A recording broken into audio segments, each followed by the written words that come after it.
Hare Krishna, Prem Kishore Prabhuji. Hare Krishna. Today, who is presenting, Prabhu? You only, Prabhu. Huh? Yeah. We're waiting for you. Really? Prabhuji? Yeah.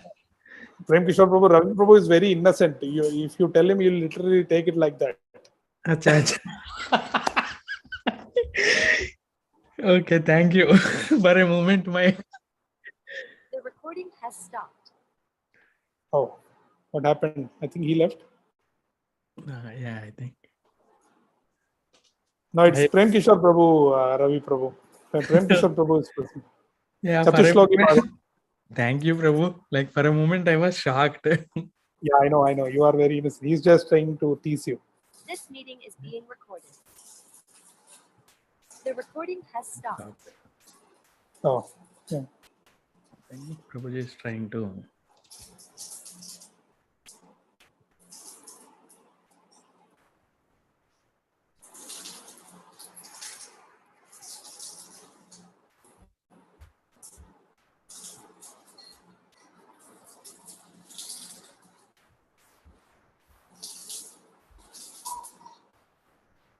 Guru Maharaj came here, Prabhuji. He's in DC area now. So Okay. yeah. Okay. Today, just now I got update. 11 o'clock I was thinking I have class and it is moved to 11:30. So after this class I should go for that Guru Maharaj's class. Okay. Is it in Virginia or is it in Maryland? I think he is in Virginia, but today's class is at 11:30 class is at here only in Gaithersburg. Baltimore. Gaithersburg. Okay. Gaithersburg, and evening class is at Baltimore Temple. Okay. Yeah. Okay. You'll have a nice time today, Sunday. Oh, yeah. Yes. All yes. Krishna Katha. So Prem Kishore Prabhu is going to give Katha now and then Maharaj 2 Kathas. Yes, 2 kathas, and I am trying to go for the evening one because I have to, work on some meetings for tomorrow.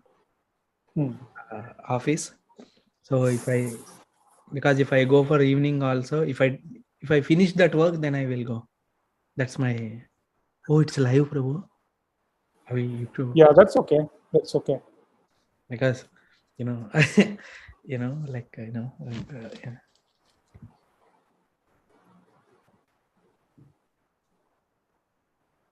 Yeah, Prem Kishore Prabhu is, I think he said he has to re-log in. Relog in. You have to wait. Okay. Let me kick my phone charger and come. Okay.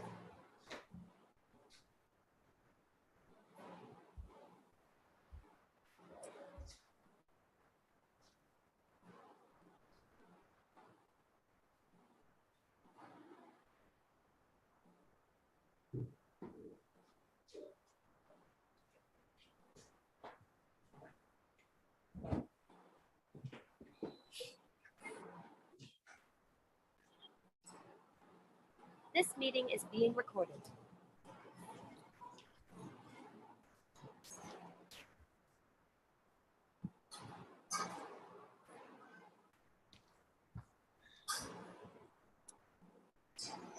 Prem Kishore Prabhu, you want to speak up and see if we can hear you?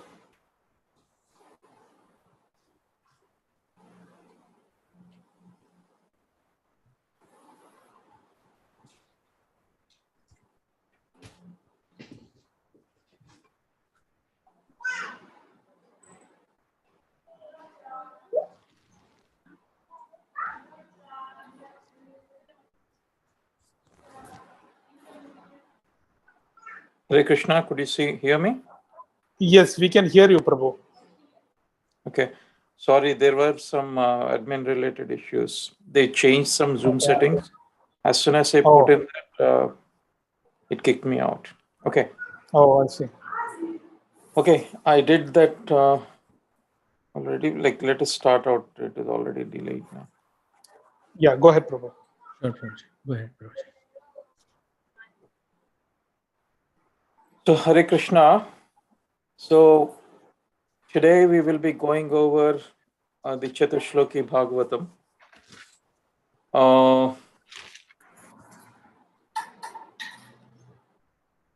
The way I would like to go over today is this is the comprehensive notes which I've done, which we'll be referring for the Sloki Bhagavatam.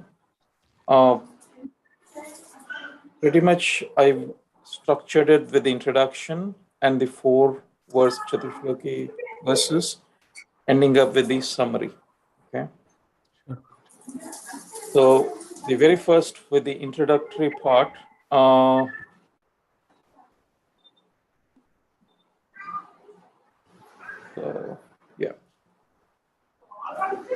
So the Chatushloki Bhagavatams, as you all know, this is starting with the Brahma when he was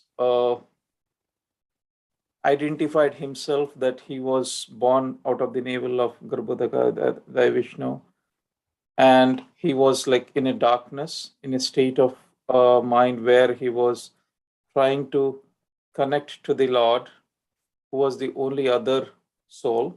Okay, so these verses were spoken by Lord himself, Krishna, to Brahma. So this, which was elaborated by Sukadev Goswami, right? So until now, whatever we did till this part 2933, this from till the 6th chapter, all the queries or the questions from Parikshit Maharaj were answered by Sukadev Goswami.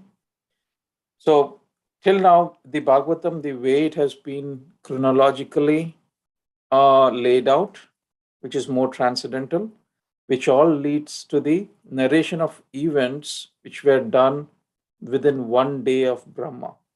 Okay.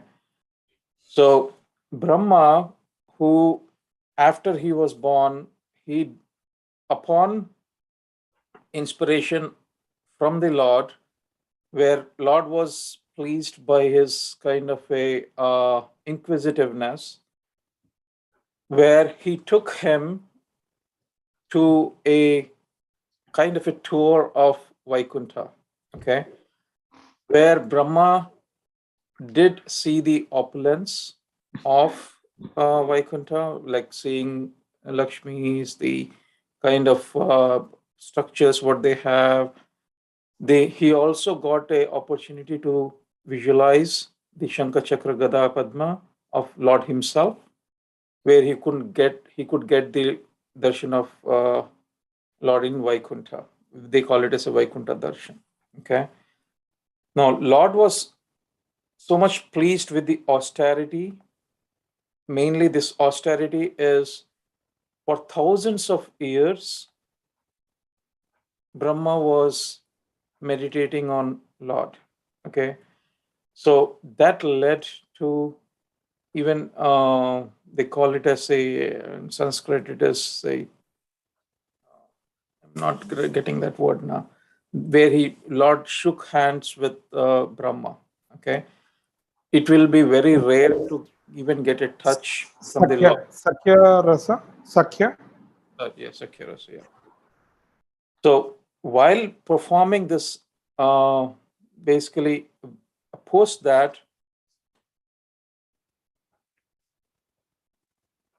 what Brahma requests is to have some kind of a devotional service with which he can do, which first thing he requests or asks Lord is to overcome the pride. Okay. Where he can be completely devotional from the Krishna conscious perspective to the Lord, where he should be performing his tasks without anger, lust, pride, and greed. Okay. So this is the main key where Brahma, where is Jiva is similar to Brahma from the material conscious perspective, where we need to follow this for not especially the pride while doing the devotional service, to not to overtake us. Okay. So specific Brahma asks some questions to Krishna, to the Lord, whether as you are transcendental, how do you manifest yourself? how your energy is the instrument for creation. How while acting for yourself how one cannot act with the pride. Can you make me an instrument in the task what you have given to me? So those are the very baseline questions which he raises to the Lord. So once this is like these questions are the what you call the very core to the material world and also the foundation to the Srimad Bhagavatam.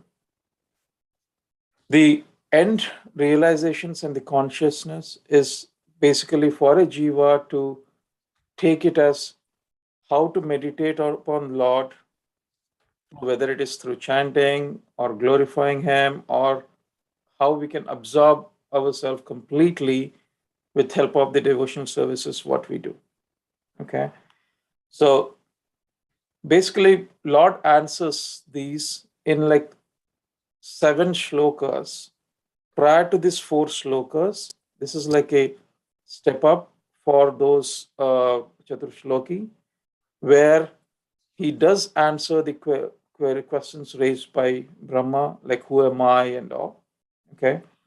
So the Brahma's life journey, what we can see is it is similar to a Jiva's journey, where he did identify himself like he was way in darkness.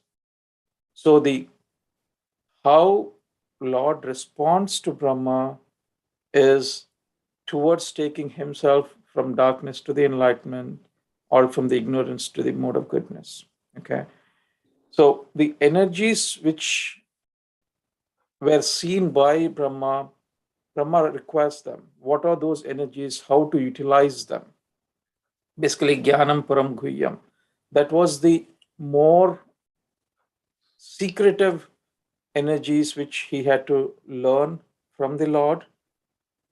Knowledge about all these energies was given by Lord, where he says it is Param Guhyam.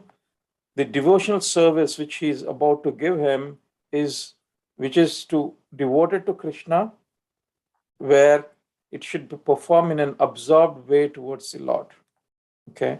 So I captured here where how we should take this when we take it as a devotional service, how we need to execute them. So we will be given some kind of a skill based on our consciousness towards the Lord. Never to think that as it is in my ability or my capability.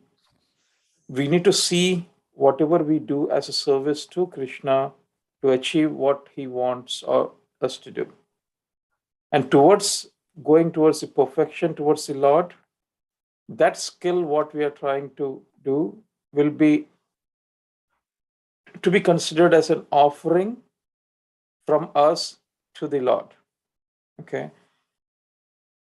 Climbing to that attitude where when it is understood, will be acting as an instrument, where it has also been told in Bhagavad Gita, Nimitta Matram Bhava Savya Sachin, within the Bhagavad Gita 11:33, where we are being an instrument, embed the conscious and intelligence working for somebody else. That is Lord himself. Okay. Now, further, just a step back from the background perspective, how we came to this, where Parishit Maharaj was asking further questions to Sukadeva Goswami. This conversation was between the Brahma and Krishna, the Lord, as we said, where he was tasked to do that first, the universe, where he was also termed as a Adi Guru. So the conversation prior to that was between Narada and Brahma himself. So Narada mistakenly thinks that the Brahma was the actual creator of these universe, but Brahma corrects Narada, saying that it is not him, but it is the mercy of Krishna, where when he was born and he was tasked to do this service of with the mercy of Krishna. So he relays those instructions, what he got from Lord Krishna, into 4 verses, which we will be going over, which is told to be as Catur Sloki verses. This leads to speaking of 133 verses to Narada. Okay. So then Narada, you all know, where he spoke to Vyasa, where he compiled the 18,000 verses, which led to the compilation of Srimad Bhagavatam. Okay. Where all these 4 slokas are focused on Sambandha, Abhidheya, and Prayojana. Okay.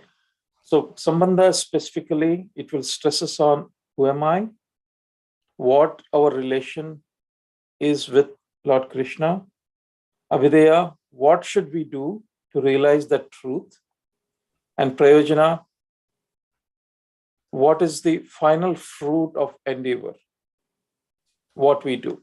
So these are the 3 core values which we'll be deriving from the Catur Sloki Bhagavatam, which is very nicely structured. What it means to understand the God, who am I, where do I place in ourselves in this reality matrix, right? So we need to find out our own coordinates, where we stand, and how to improve on spiritually to follow the instruction of the Lord. So this is like a basis of the Catur Sloki Bhagavatam. With this, we would like to go directly into the first verse of Catur Sloki Bhagavatam, where Lord himself says, Aham evam swam evagre nanyad yat sadasat param paschadaham yadde etascha yo vasveta so smi aham. Where Krishna says to Brahma, so Brahma, it is I, the personality of Godhead, who was existing before the creation, when there was nothing but myself, nor was there the material nature, the cause of this creation. That which you see now is also I, the personality of Godhead, and after annihilation, what remains will be also I, the personality of Godhead. Basically, in this verse, as you see in the purport, we structured into defining certain sections where Asya, where Lord is talking to Brahma, it is I who exists prior. It is clearly saying within this very first verse, I am the cause after annihilation, which will also be I. So I was the cause prior, even nothing was there, and I am the cause even after it annihilates everything. So I am only reality, and I am the supreme personality of Godhead. Aham eve ekagre, which says I am the only one who was there, and I am the only one who will be there. Only Krishna exists. That's what he wants to stress very clearly. Every other existence is dependent existence, depends on the Krishna. Okay. So basically, every other things are dependent other than Krishna. Everything is on him. I am the only existence. Our false ego does not accept this. As you know, there are many instances in our lives where we feel we have done it. It is my house, my family, my objects. So that particular ego, in a certain percentage, we will be having, where once we have that kind of a fully matured conscious that Krishna is the only existence, and we need to accept it, which we cannot change. Okay. No truth is beyond this. Sarva karana karanam. Everything ends with Krishna. Foundation, this is the very foundation of the reality. Okay. Prabhuji, Asya, for that one word, this is the whole meaning, Prabhu? one word, it is whole meaning. So I'll be going a little bit faster pace once we get to the reality here. Okay. So Lord is the creator, I. Brahma is created, I. So this is the very clear. Lord is a creator, and anyone, Brahma or the Jiva, is the created. So where we call it as a predominator or predominated, both are accepted in the literature right now. So this is similar to the where we captured in the where we can refer Katha Upanishad 2 to 13. Nityo Nityanam Chetana Bhavanam Vidante Kaman. So where we clearly have this creator and the created, which is accepted as qualitatively one, because of this Nityanam Chetananam, where we have been referenced. Okay. And also one other thing is, it is only one creator. It's a singular. There is no such creator is not plural. Only when it is a plural, it will be a created.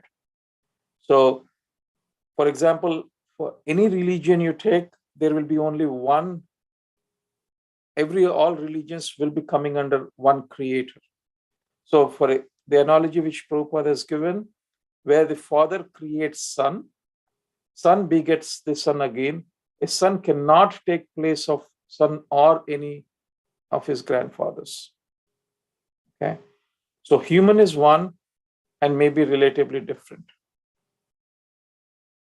So we need to more stress on who the predominator is, and which is predominator I is different than the predominated I. Okay. So it is only I exist, which Krishna stresses very, very, very clearly, saying that I only exist, I as I created is supreme I. You never become me, you are independent I, which within infinite I. So you were appeared because of me, only two of us exist. This is, as I told you earlier, it is like only two of them exist, which is on the dependent I, where it is the foundation existence. Okay. Now, the basis first for this, prior to this creation, there are certain, the aham, which is stressed out in the verse, he repeats 3 times. So there is a certain meaning for all the 3 ahams which has been captured.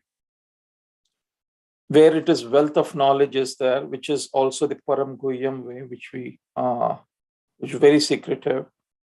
The impersonalists can take this aham in a different aspect, but Prabhupada has very clearly structured what we will be able to see and understand what Krishna is telling us.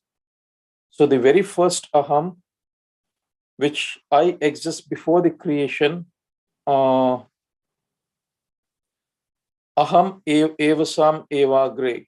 Only I existed before creation. Krishna is not dependent on material world when there is no material world, right? Material world is dependent on Krishna. So when the second point he makes is eva asam, only I existed. Asam was pointing to complete existence of Krishna with respect to the past times. It is not that Krishna exists in vacuum, but when Krishna is existing, the Chaitanas, where his existing is just on the entirety. Okay. Krishna is not dependent on material world. Material world is dependent on Krishna. So why would Krishna bless Brahma? That might be the raising question, which is temporary. Brahma is a jiva where it is temporary. So what he refers to while blessing him is, even if you accept material world, which comes from Brahman, that Brahman, it rests on Krishna. Brahman effulgence from Krishna, which is described in the sutras, clearly identify that difference. Okay. The Brahman, which is coming from the Pradhan, or the Prakriti, which ends up with the Mahatattva, which we'll be going detail in the second verse. The second aham, which Lord speaks, is also I, the personality of Godhead. After creation happens, he continues to exist as himself and exists as matter. Where in the first aham, he clearly stated that he is the only one who existed prior and after annihilation. The second aham is his existing as himself, as jiva, and also as matter. Even after creation, I exist. Whether his existence can be as a Paramatma in the jivas, or he can come back as an avatar, or he can exist in any of the substance or the matter. Okay.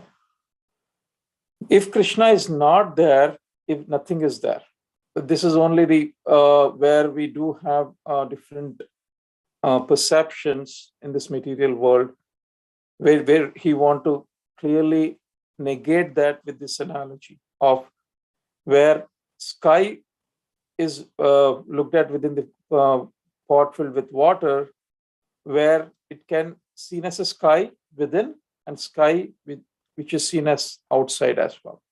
The sky which is seen outside the pot will be helping any of the pervading consciousness to expand that realization, right? Where the group of people will be mainly from the impersonalist point of view, which will be negating that. So the third aham, which Krishna says is after annihilation, what remains also will be I, where it continues to exist after material world is destroyed. Where the previous two verses, he creates, he presents, and when this is destroyed, also the Krishna, the exists. With this is independence of the matter. It also implies the God only exists, is negating any existing of any like predicated belief which jiva has. Okay. So in summary,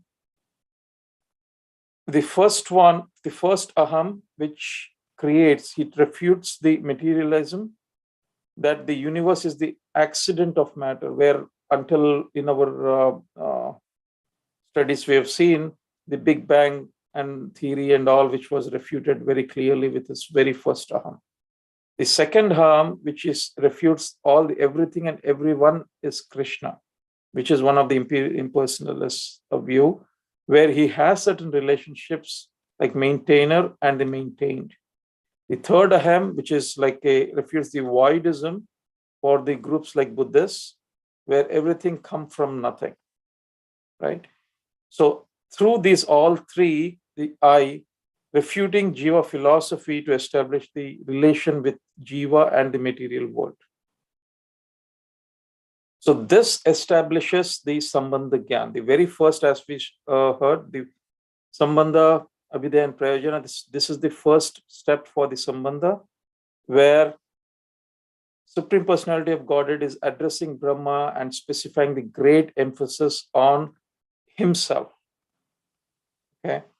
The Krishna who is existing before the creation, who maintains and who remains after the annihilation. These are the three things which he brings forth with these three aham with the first verse. So I've tried to capture the kind of realizations which has been told by several, whether it is Prabhupada or the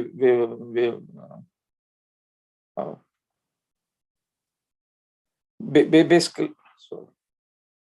So the ahameva, whether you agree or not, they are mainly the impersonalists who were trying to address these three ahams in a different way, where they do understand that they can withdraw any time. This is the most very important, where we need to understand the Supreme Personality of the God is the only existence. That is the Janmadasya Yato Navyaditarastha Abhidam Swarat, the very first sloka which we studied in this Bhagavatam. So with this, we can clearly conclude that no question that we can become Krishna, but only the qualitatively we can be with like him. The essence of Srimad Bhagavatam, where it does not want to be to do, is to be thinking I am the doer, or where we feel like, whether if you, for an analogy, where we do our own activities, whether we work for something or we do some devotional service, going in a aspect that we are the doers, that is very common within our whenever we do it, right? So that is completely a stupidity, where we feel that we are the owners of whatever we do without any dependent on Krishna. We need to digest the fact that God means only one, which in this verse, which we said that the Ahameva, accept his understanding, which he has given very secretively, and understand that this, whatever we do as the devotional service or the responsibility what we have given, similar to what Brahma has done with his austerity of meditating the Lord, we have to take this as a model, where we need to take it as a tapasya, or the austerity in all this activities or the devotional service we do. So for very first thing is which starts with the acceptance and the understanding that nothing is in our control, and everything is existing because of because of the Lord, where it is the sammam bonam sarvakarana karanam. The Supreme Personality of Godhead is we need to understand this very clearly, where we have he's formless, where he doesn't have where he has certain form, where in Vaikuntha, where we should be able to meditate upon while we do our own devotion service. So the analogy has been given by Prabhupada, where the sun in the night may not be visible to the same eyes, which we can see them during the daylight. This was compared to the personalism or the impersonalism, where the relative truth and the absolute truth can be defined clearly. So with this, we will conclude with the first verse, where Lord Krishna has established the Sambandha Gyan.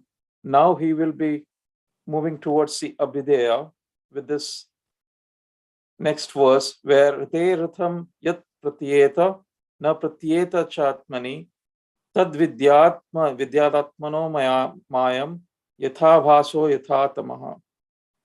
O Brahma, whatever appears to be of any value, if it is without relation to me, has no reality. Know it as my illusory energy, that reflection which appears to be in darkness.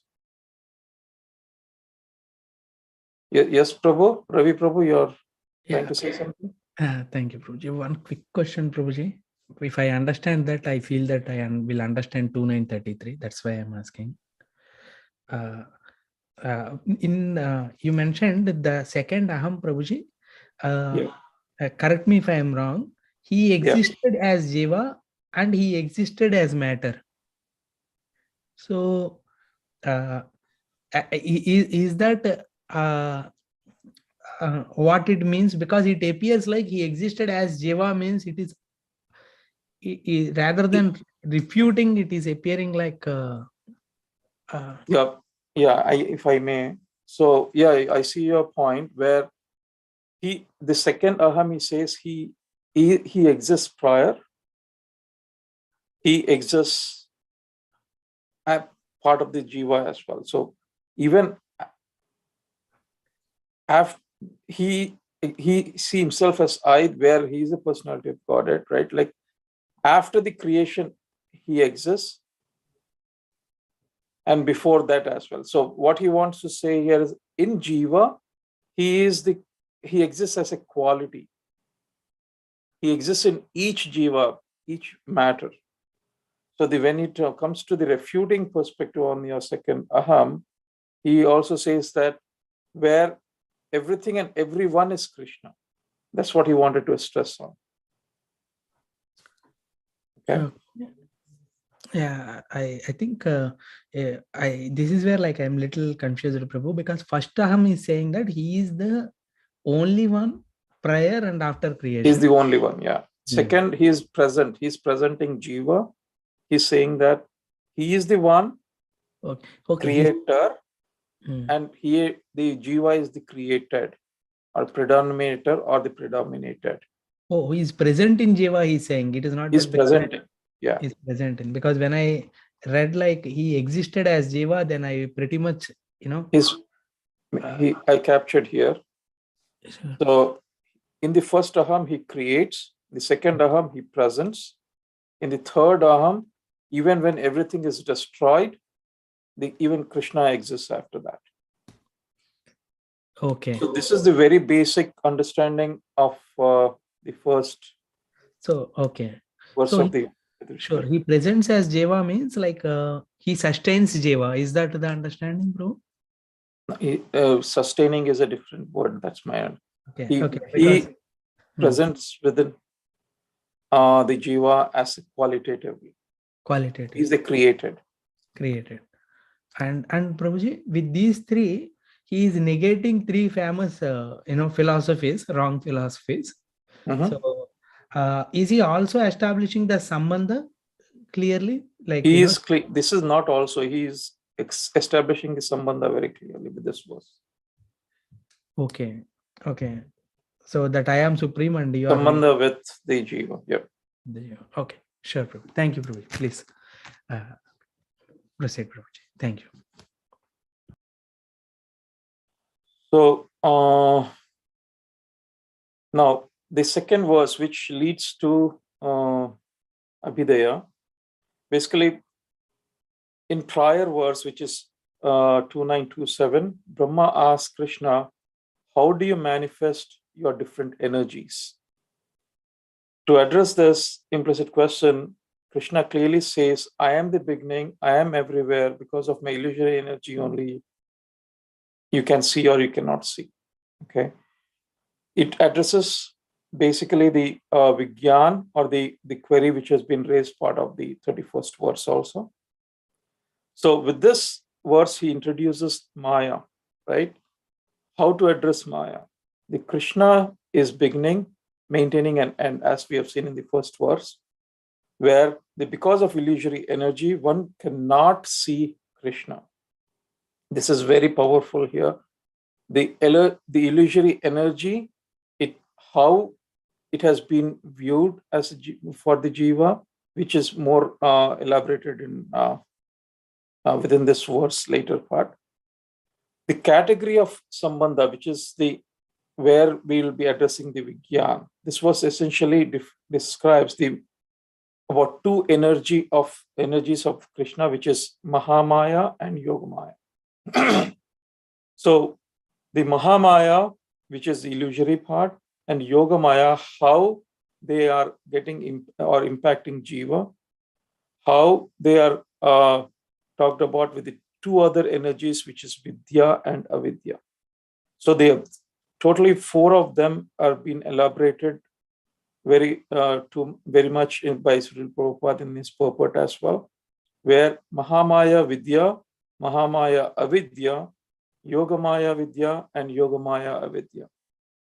So those were the four situations where the relationship of Jiva with Krishna, explaining the sambandha in the category of Vijnana, what we see. This has been also captured in Madhya Leela, where actual spiritual knowledge and its practical application are considered in all sound vibrations, what we have been given. That is our Hare Krishna Mahamantra. That is the sambandha which we will be having with the Lord. It is only clearly outlined. So one is the sambandha, which is the Hare Krishna Mahamantra, or chanting, or the meditating on the Lord, or doing any devotional service. All this comes under the actual spiritual knowledge. Although this external energy which is coming from me, I am different. Krishna stresses on this point. Sometimes reflection of sun is experienced in place of sun. Basically, a sun, when getting illuminated, the reflection cannot be seen within sun. So when one is transcendentally situated with that kind of a conscious, the perception of that one relationship will be establishing that the Krishna is the one.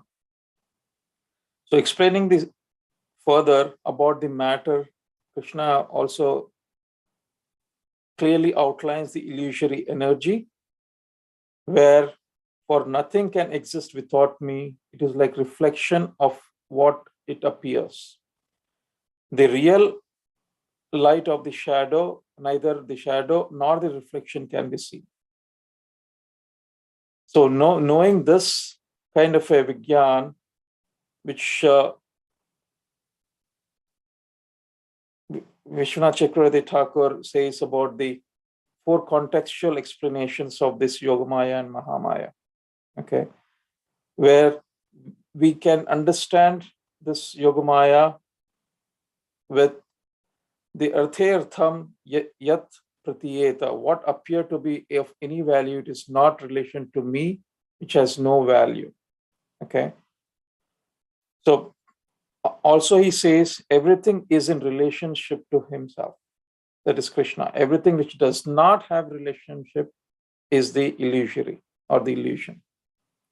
So the apparent contradiction can also be made with this pratiyeta, where verse is not talking about the factual position, but that not to be perceived.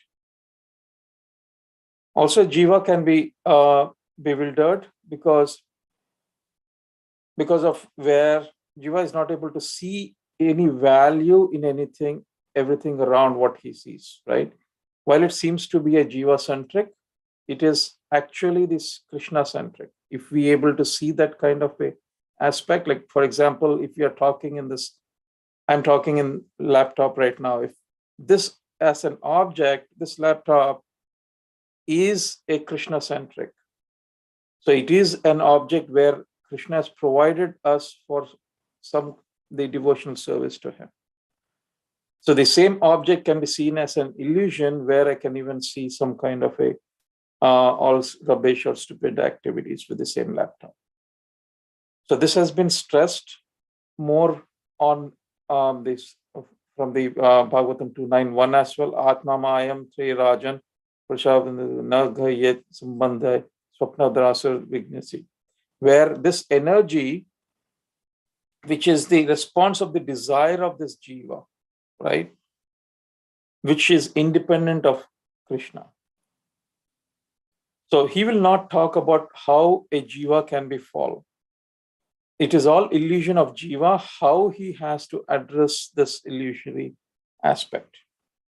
So further, it has been expanded as well, where Krishna's energy, where that can be seen everything different from Krishna or part and parcel of the Krishna. So the Krishna Mahamaya that is acting upon the relation to jiva, how we need to connect that is the key. Material energy of Krishna, it can act both favorable or unfavorable, right? The Krishna can be acted unfavorable. The Krishna's energy acted only unfavorable. There would be no hope for jiva, where because of where the opportunity can be redemption in a different way. Okay. So one thing is a jiva, he cannot understand Krishna if he sees the object as not in connection to the Krishna. He should at least understand, if he's not the body, that is a basic understanding. Immediately, that should, as a step 1 of the understanding that he is part and parcel of the Krishna, where anything and everything what he acts will be in the escape of the Mahamaya, which can be controlled into the Yogamaya. So the only thing Yogamaya acts is to increase jiva's relationship with Krishna.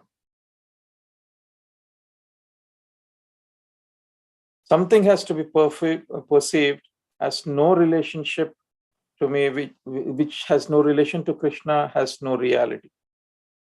So anything and everything which is perceived or worked upon should be in connection or the relationship to Krishna.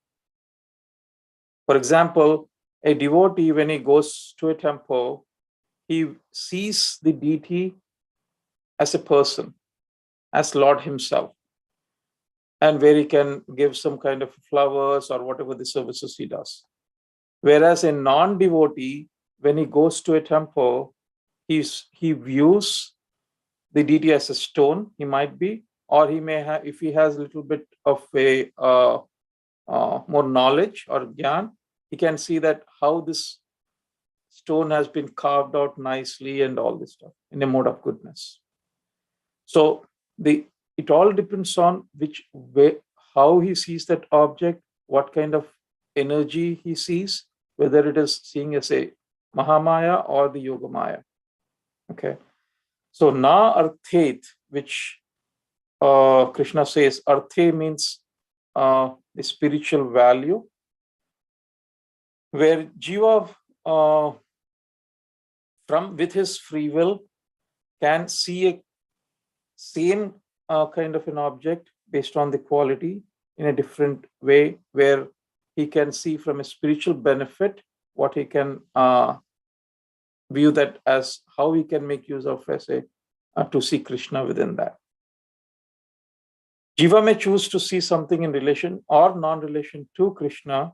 It is based on his own free will, which he has given to the Jiva. So also Krishna's very clearly stresses on the creation, annihilation, and maintenance, which is all coming from me, which he established in the first verse in the Sambandha. Especially on the maintenance, he stresses on it is I only which is coming from universe. If Krishna is present in the universe, Krishna does talk about this Mahamaya and Yogamaya, which has millions of energies.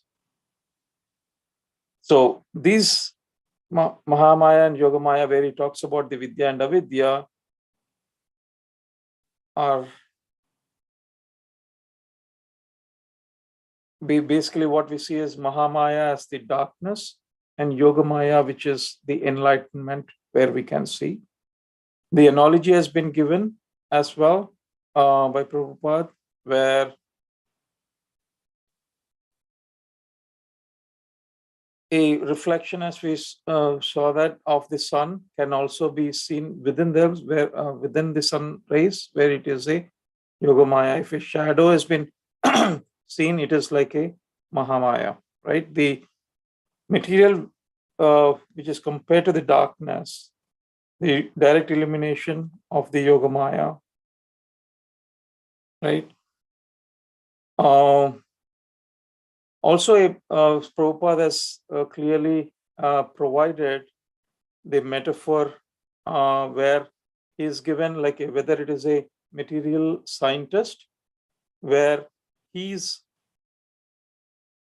if he's not seeing Krishna, how and trying to go on look for how matter exists or how it works without proper gyan or the Atma Gyan. So where he has seen so many wonderful things within the material world, but ultimately whatever he does will be of no use.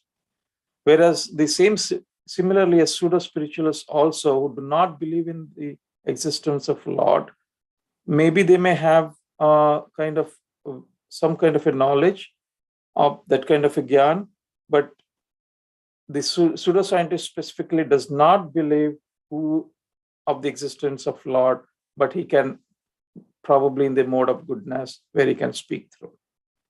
So the Yogamaya will be assisting the kind of realization where everything which has been seen as spiritual, which is useful for Jiva, then only can a Jiva can understand Krishna. So how one can understand avidya in Yogamaya is also been captured. How can even when they can be ignorant within Yogamaya? Prabhupada has given few pastimes within the purport, where Madarshan Leela, Krishna eating the mud, where Yashoda getting bewildered when seeing the mud, or when Arjun shown his when Arjun sees the Krishna's form, he could not see the original form, but of the Virat form. The other one is the Brahma Vimohan Leela, where Brahma, under the influence of Krishna's Yogamaya, he sees many forms where calf or covered boys, or even he will see the forearm form of the Vishnu. Damodar Leela is one of the other where Yashoda sees the rope 2 inches short simultaneously, and also within the Dwaraka Leela, where we have seen the getting the meals and okay. So when Krishna is descended, he gives those in the Dwaraka Leela there. So these are from the Yogamaya, Mahamaya, Vidya and Avidya. Few of the realizations, mainly it leads to the illusion, where we need to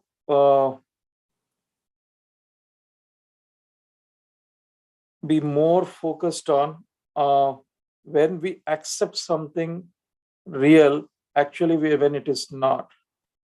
So also Prabhupada, this is expanding one of the analogy provided by Prabhupada, where snake and rope.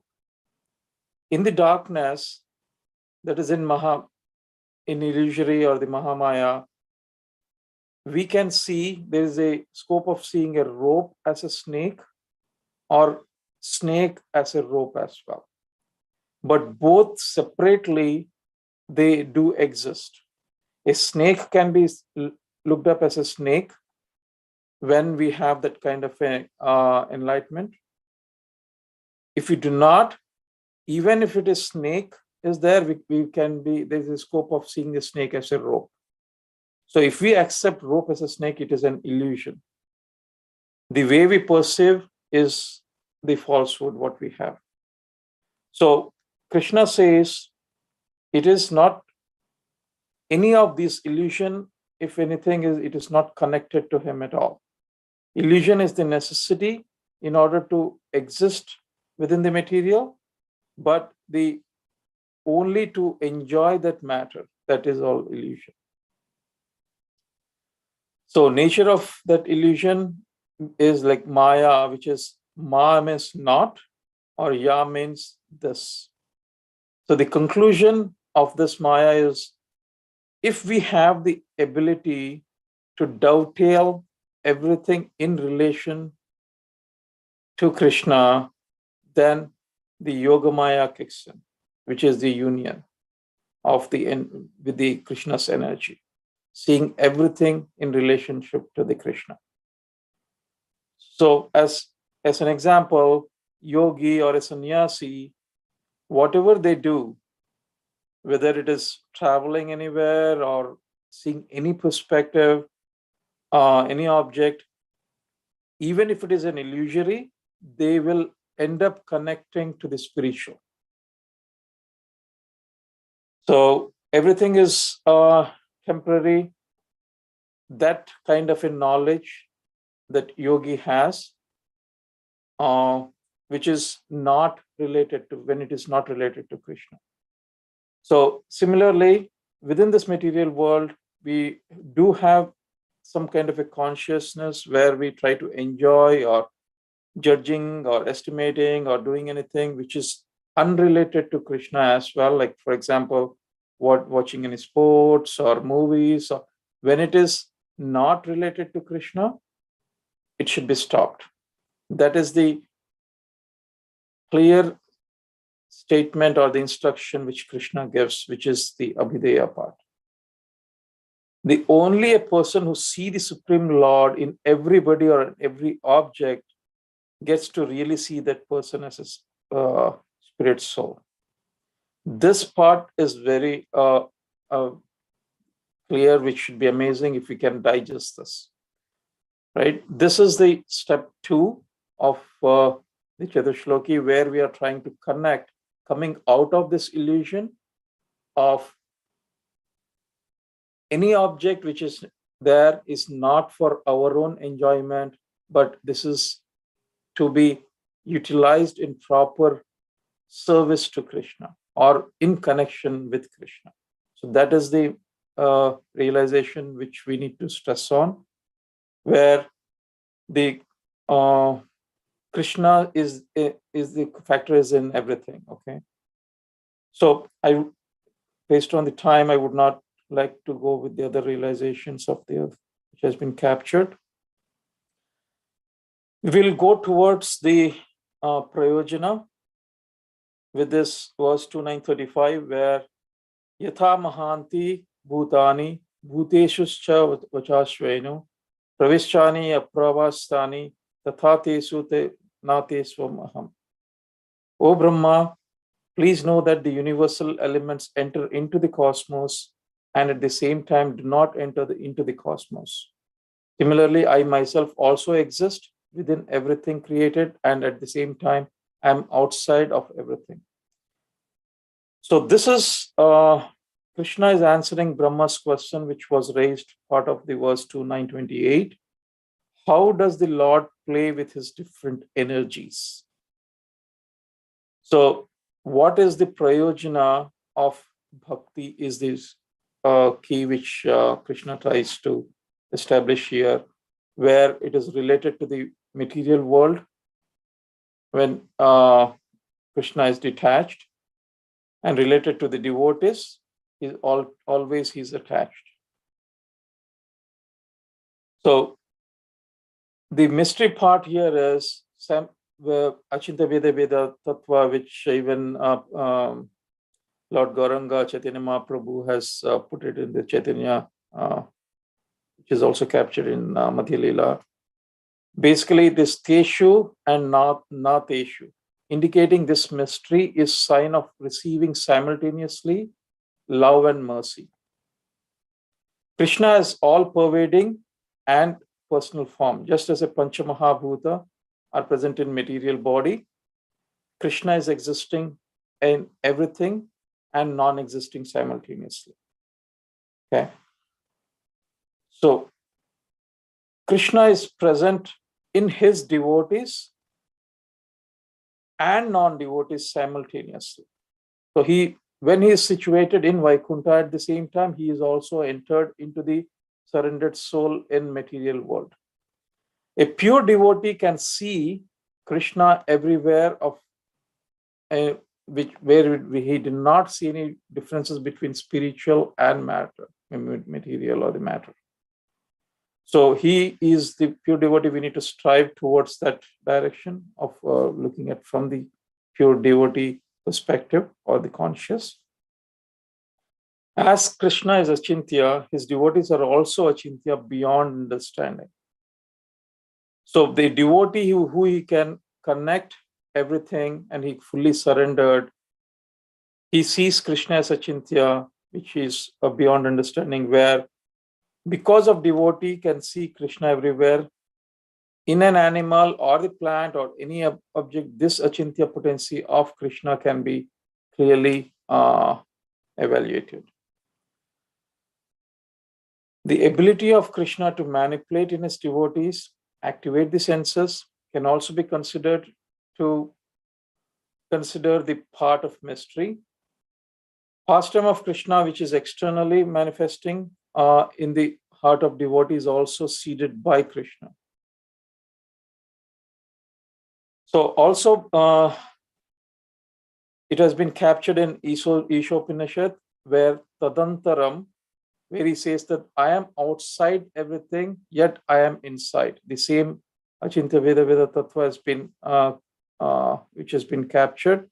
Simultaneous oneness and the difference is clearly captured here in this verse, where it is providing towards the prayojana, where we are trying to see the Krishna's existence simultaneously within and outside. Okay, so here is Krishna is not talking more of a tattva, but the kind of the mystery where of the how a jiva can attain the fruits with the mercy of Lord. So he also speaks indirectly, elaborating this verse, which is a rahasyam, which is an answer, the answer to the query which raised by Brahma in 9:29:31, where he says it is a secret to understand me is to have a pure devotion.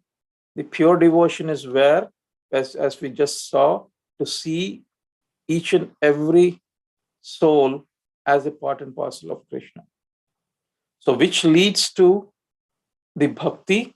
Specifically, Krishna is trying to focus on the prema bhakti, which is also followed in the parokshavad, where he speaks in the later sections of cantos of Bhagavatam, where specifically in Bhagavatam 11:21-35, Veda Brahmatma Viswayas Trikanda Visvachame Parokshawada Rasyaha Paroksha Mamacha Priyam, where he tells Uddhav, Vedas which reveal truth in esoteric, indirect fashion, which also may not speak for the sake of it, but the access can only be provided to a jiva by the mercy of Guru or the Krishna.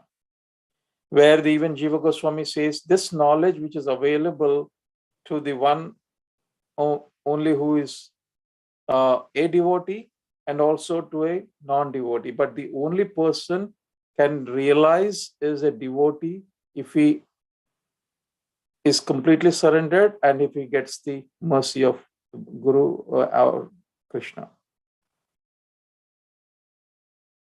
One can understand Krishna is not referring himself as the Paramatma, but also when he can also see as a, what he says is, if anyone cannot see Krishna, the Paramatma as Krishna, he will be also in a delusionary matter. He will be an illusion. So the one, a pure devotee who sees whether it is an object like flute or anything, or even cow, so that is the prayojan, where the result of bhakti. So the more details of bhakti is explained in the next few verses, which leads to prayojan, which is the last verse.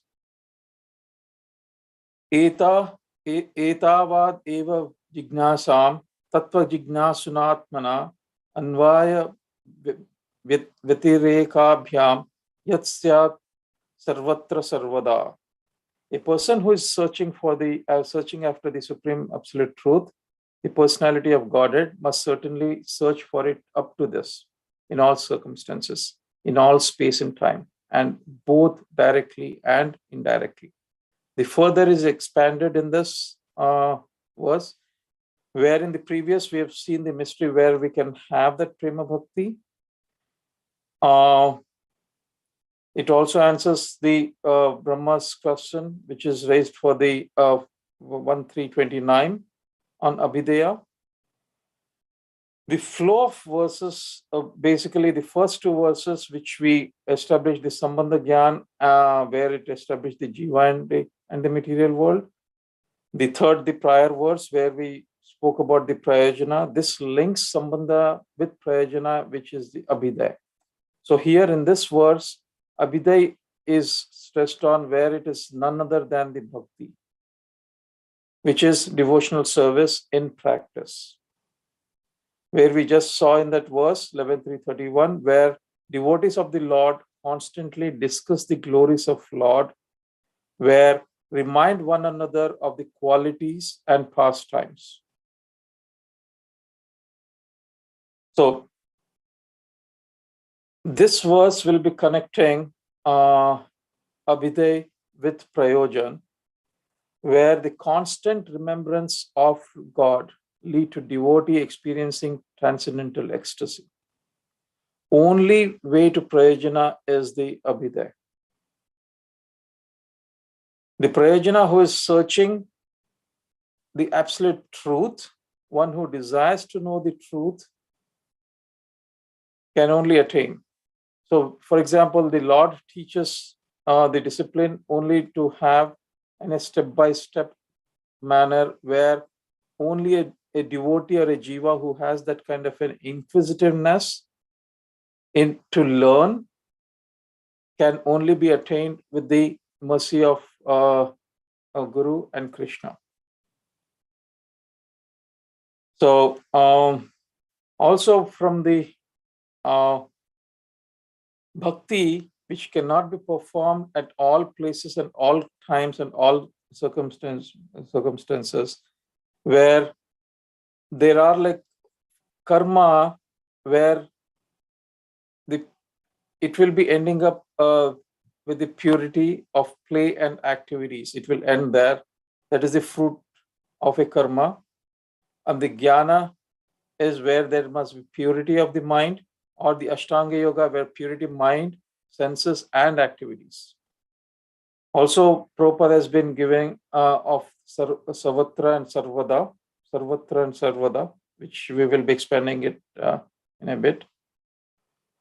Controlling of the mind senses is the key, where any activity is performed like Jnana Yoga until the knowledge has been acquired.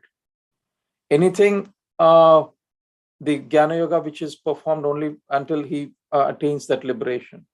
The yoga which any siddhis perform, and they will be attaining, performing that yoga only until he attains a siddhi. After some time, they will stop. The only thing which will be ever is a bhakti, which is the prema. Bhakti leads to more bhakti. So anything other than that has an end. So what Krishna stresses here is bhakti is what it pervades, and if it is connected to Krishna, that leads to a prema bhakti. Okay. And also Krishna, Prabhupada also, he has given very clear sadhana bhakti, where the 9 processes how to attain has been given. How to unfold the mystery of this bhakti yoga also has been captured by Prabhupada, where it should start out with the inquiries or the inquisitiveness.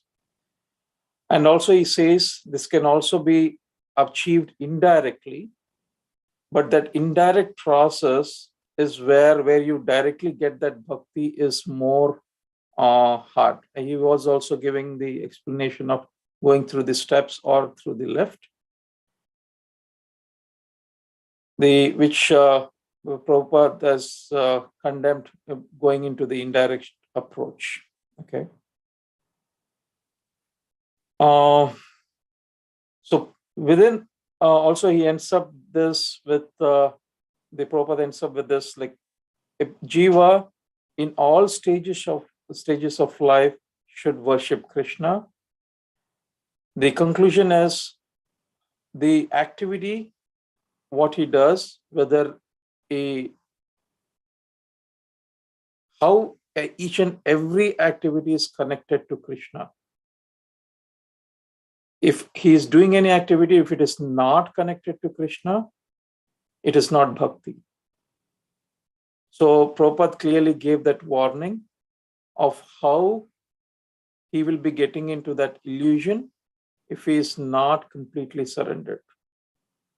So with that, he'll also lead into the Sarvada and Sarvatra, where these are the defining aspects of bhakti. So this also he says as a 7th criteria, right? All scriptures with what we have, every scripture leads to bhakti. or expands how to perform bhakti, which is a natural propensity of a living entity. So bhakti is not delineated with respect to any country or senses or objects or achieved on any of the prescribed duties. This bhakti can be performed sarvatra or sarvada, that is in all cases. So Prabhupada has given in different, where this can be nominated, where it can be as a karta, where he can see as a subjective.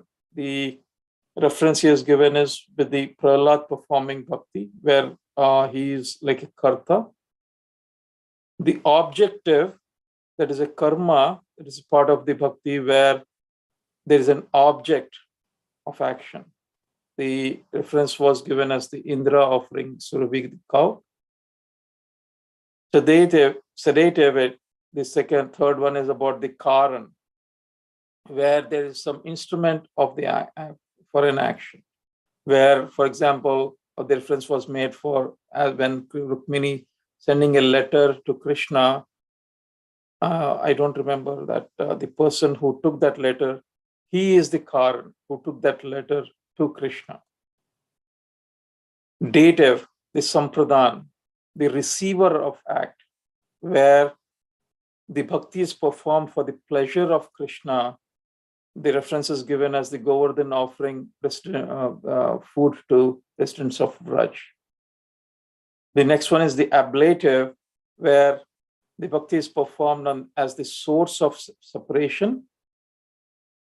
The reference here given is when milk taken from Surabhi to offer to the Lord. Next, the possessiveness and the supportiveness, both together are performed as the location of action, where the reference has been taken as the bhakti located in that country with respect to the location, basically, whether it is performed in Vraj or Dwarka.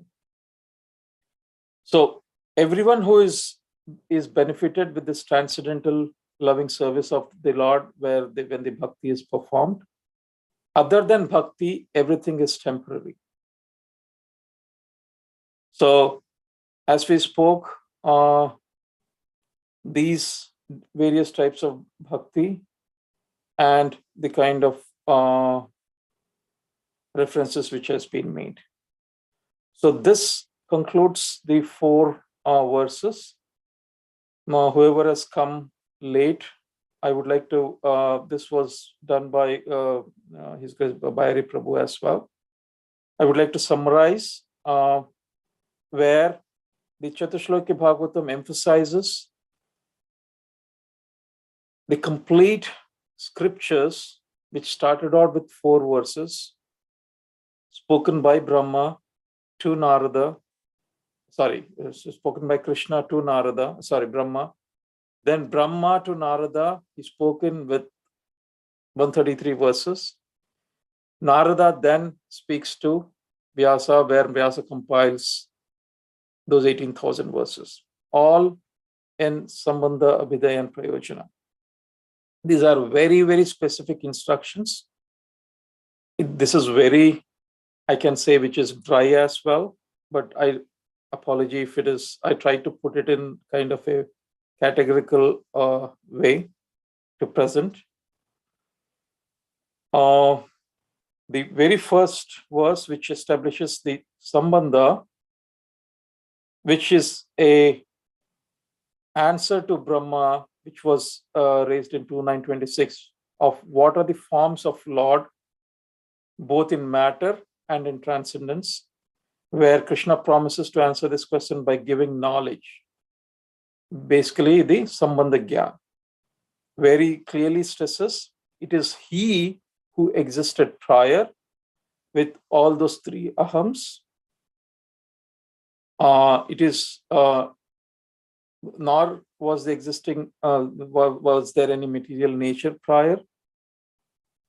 So he also gives very clear understanding of the material and the spiritual worlds.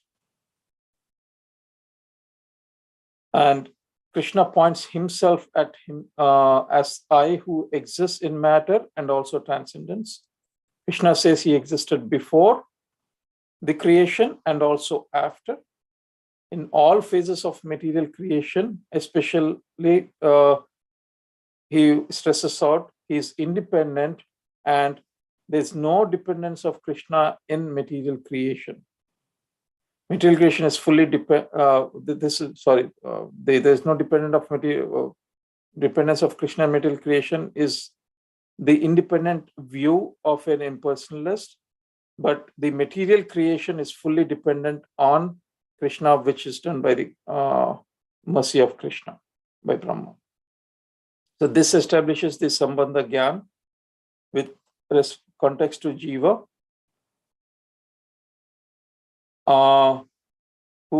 which also says the Krishna is the Sarvakarana Karanam, where everything rests upon him.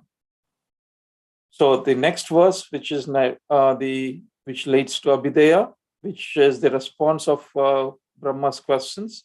How are different energies working? Where Krishna will give Vigyan, the realized knowledge, Nitya Nityanam Chaitanya Chaitanasnam, where he says, "O Brahma, anything without relation to me has no reality or illusory energy value." So knowledge of Krishna is giving to Brahma as his energies are working for both bewildered and a liberated Jiva.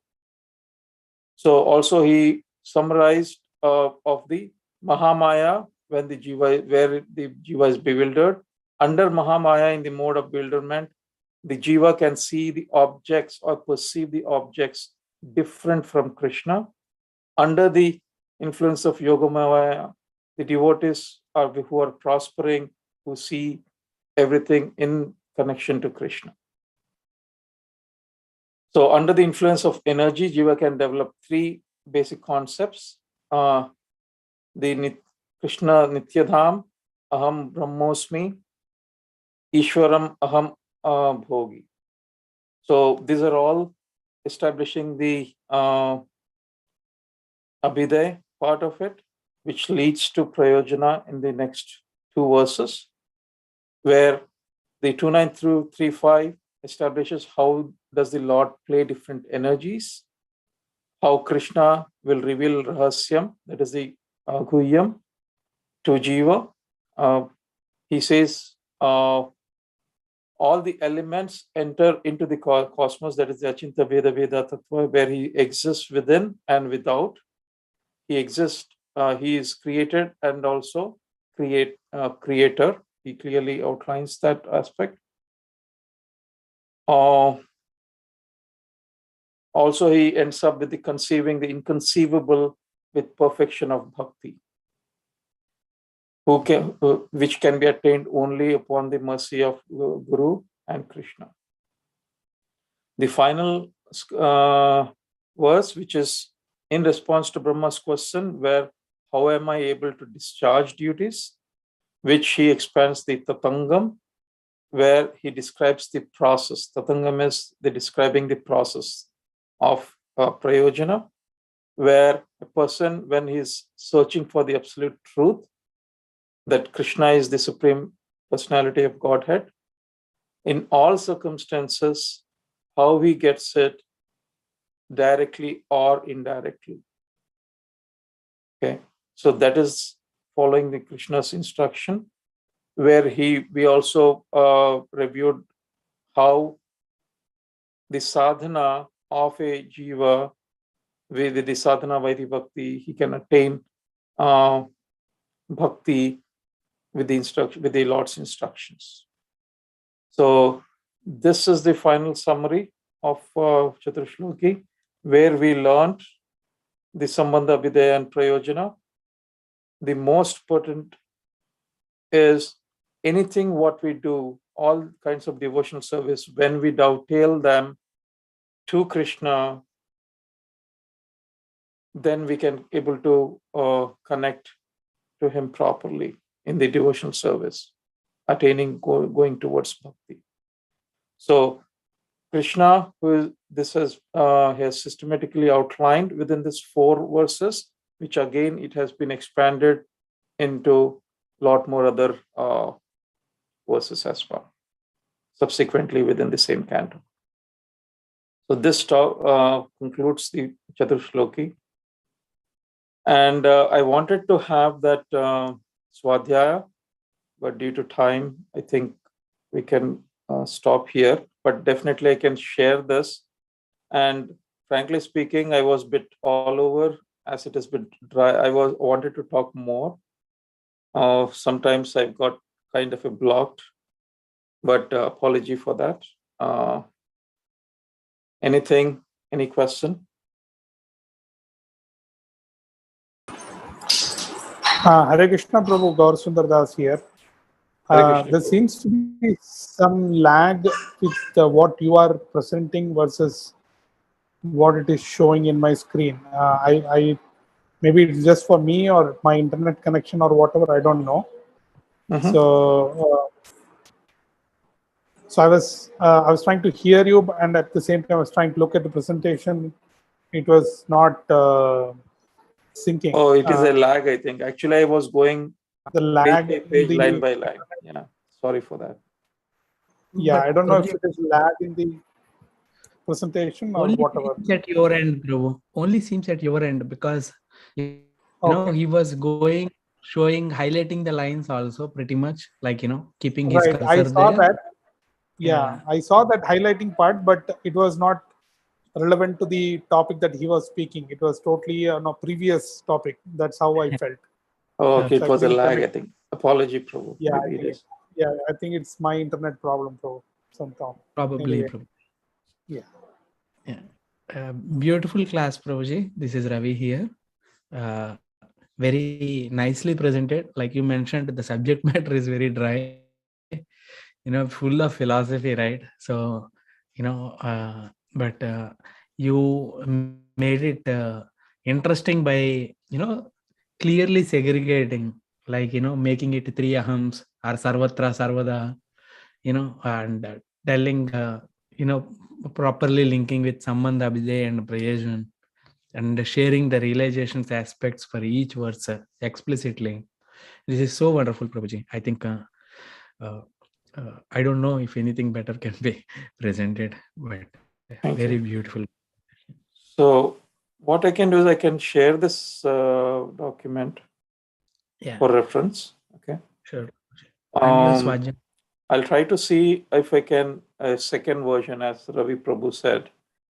As I'm talking, maybe the best way to present Catur Sloki is in a very condensed way of only what has been told by Krishna based on the questions raised by Brahma.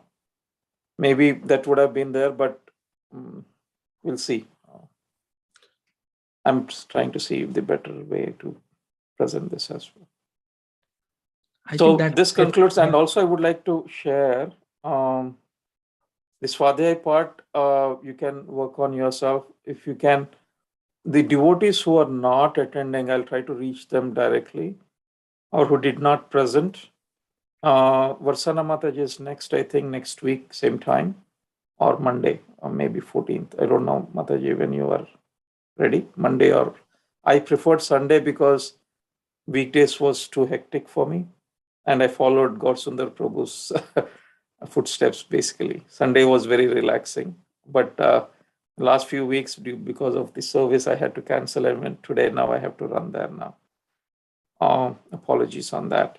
So after Varsana Mataji, what we'll do is we will get Bhayari Prabhu's inputs, and then we may have to reinitiate or resume our sessions as well.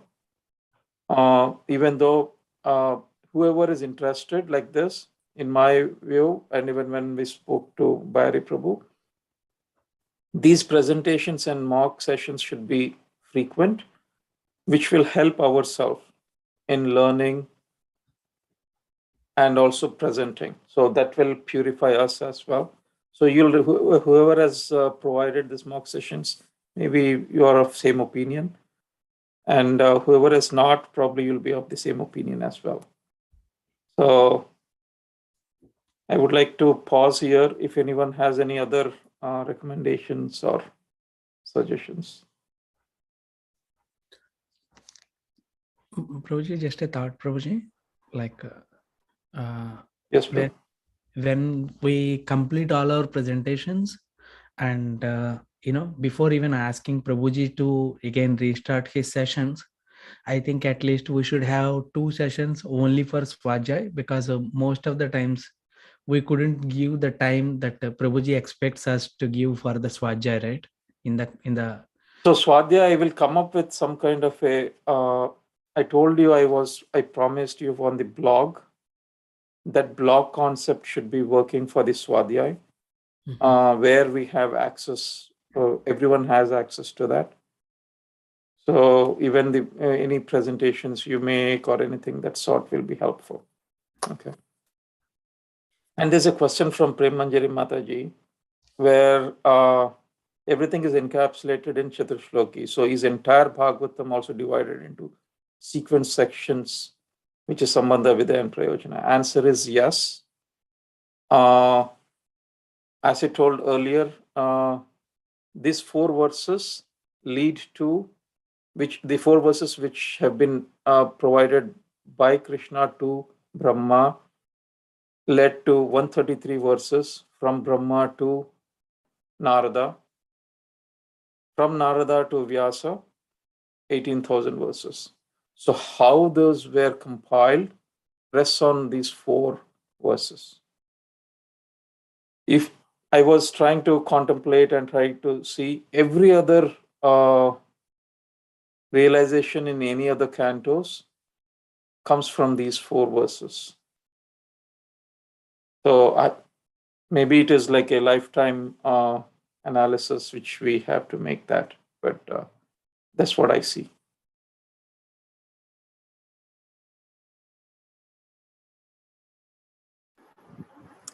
Yeah, to add to that, Prem Kishore Prabhu, I think one more analysis on that lifetime analysis is how Bhagavad Gita Chatushloki, how is it going parallel with Bhagavatam Chatushloki? That is another thing we can contrast and see. Is there any parallel there? That's a very good point you brought. Yeah, that is in parallel. It is in a parallel track, I can say. Actually, I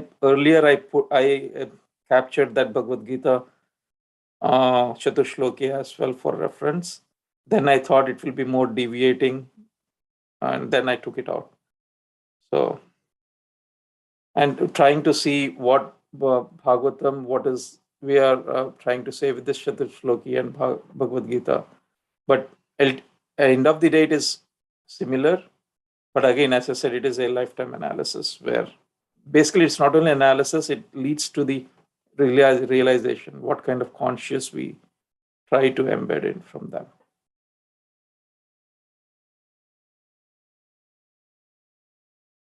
So Mataji, again, you raised a lot of times I can't recognize whether it is Sambandha or Abhideya, or others. When I'm reading Bhagavatam, I can't recognize if it is Sambandha, Abhideya, or Prayojana. How to recognize? Okay, it is very, this is what my understanding, Mataji. The Sambandha is where we are trying to connect to Krishna. The Abhideya, where the execution process, what we perform. Here we have seen that concept of where the surrender, Nityo Nityanam, Chaitanya Chaitanyanam, like the illusory part. So that is the execution portion. Whenever we read any of the Bhagavatam is all the conversations between sages, and also everything is a song. So when we read, if it is trying to connect to something, helping out to connect, is an Abhideya. And Prayojana is what we are trying to end of the day, where we are trying to see as what is the end fruit we are trying to see. For example, we spoke, Bhakti leads to more Bhakti, right? How it is helping, what the Abhideya, which in the last verse, Prabhupada has clearly outlined here. Let me show that. Abhideya and Prayojana was going hand in hand. Okay, so here it is. See, constantly remember, lead to devotee experiencing ecstasy. Only way to Prayojana is Abhideya. So I try to emphasize this as well. So execution leads to Prayojana. If it answers the question, Mataji. So Prabhuji, I have a comment on your lines, Prabhu, on that Sambandha, Abhideya and Prayojana. My understanding of Bhagavatam is we cannot rigidly split cantos or chapters into buckets of Sambandha, Abhideya and Prayojana. It is even within the words, sometimes you'll see that there is an element of Sambandha and being amplified, and sometimes Sambandha and Abhideya, not Prayojana, but it's a combination. It depends on the verse. It's not just very rigid on like Canto 1 and 2 is Sambandha, and then it's not. That is my understanding of whole Bhagavatam. It's all a mix and match. I completely agree with you, Prabhu. Even within this 4 verses, if you see, 34 already talks about, not 34, 35, already talks about Prayojana. Okay. And even here, it's not, no verses delineated based on what is it a fruit, or is it an execution, or is it a connection? It all depends on what you are trying to extract, what Lord is trying to say with that verse. And even the sections are not divided that way. It is like a capsule. It is not like a where the capsule is. That's what the word Prabhupada has used, right? It's in a nutshell, and which is not like a categorized in a sequence.